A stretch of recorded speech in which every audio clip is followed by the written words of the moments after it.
আসসালামু আলাইকুম।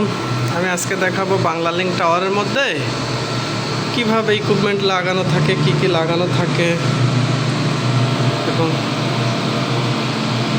আমরা কিভাবে কাজ করি, কিভাবে পাওয়ার দেওয়া থাকে, যে পাওয়ার কানেকশন, এই যে পাওয়ার কানেকশন, এটা পাওয়ার কানেকশন এবং টাওয়ারের উপরে এবং নিচে কি কি থাকে বা কি কি ইকুইপমেন্ট লাগানো থাকে।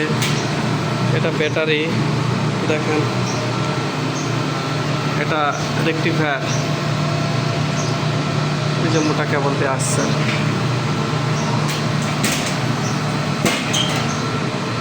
এবং টাওয়ারের বাহিরে আমরা কিভাবে কাজ করি দেখেন।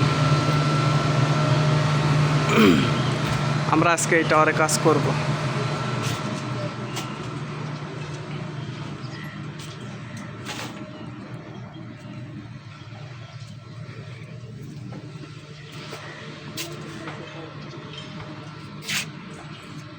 बिल्कुल तो अच्छी गाना है।